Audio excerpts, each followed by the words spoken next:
ඉරපායපු ඒ උදෑසන හැමෝම හිටියේ ගොඩක් සතුටින්. දෙවි මන්දිරේ ගීතය ඇසෙයි. එත් එකවර ලෝකයම නැති වුණා.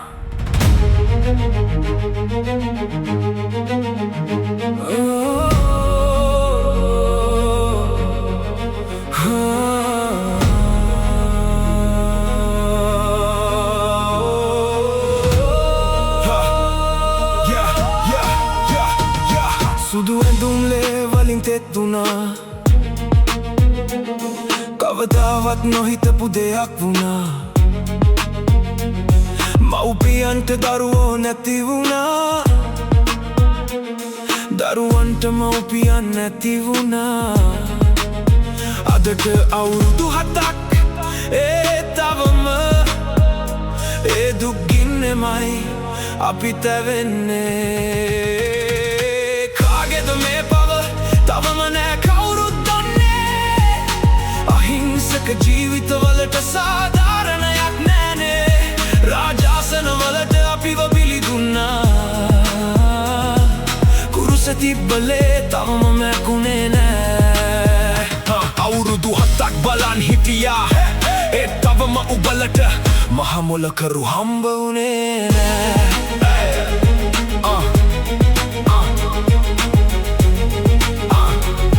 මහමොලකරු හම්බ වුණේ නෑ.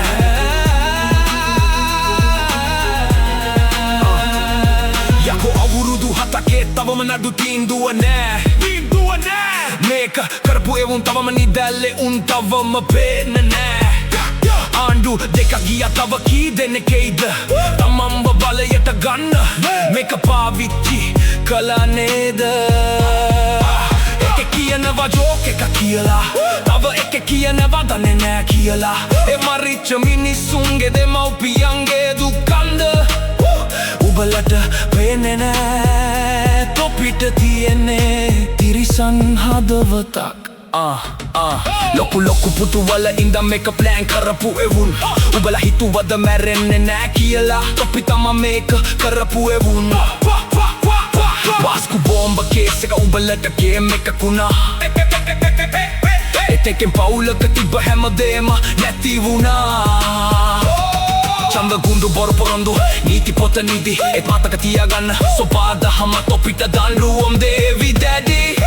කාගේද මේ පව තවම නෑ කවුරුත් දන්නේ. අහිංසක ජීවිතවලට සාධාරණයක් නෑනේ. රාජාසනවලට අපිව බිලි දුන්නා.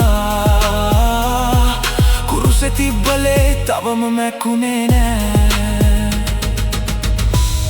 අප්‍රේල් 21 වෙනුවෙන් යුක්තිය තම බලන් ඉන්නවා. තවම බලන්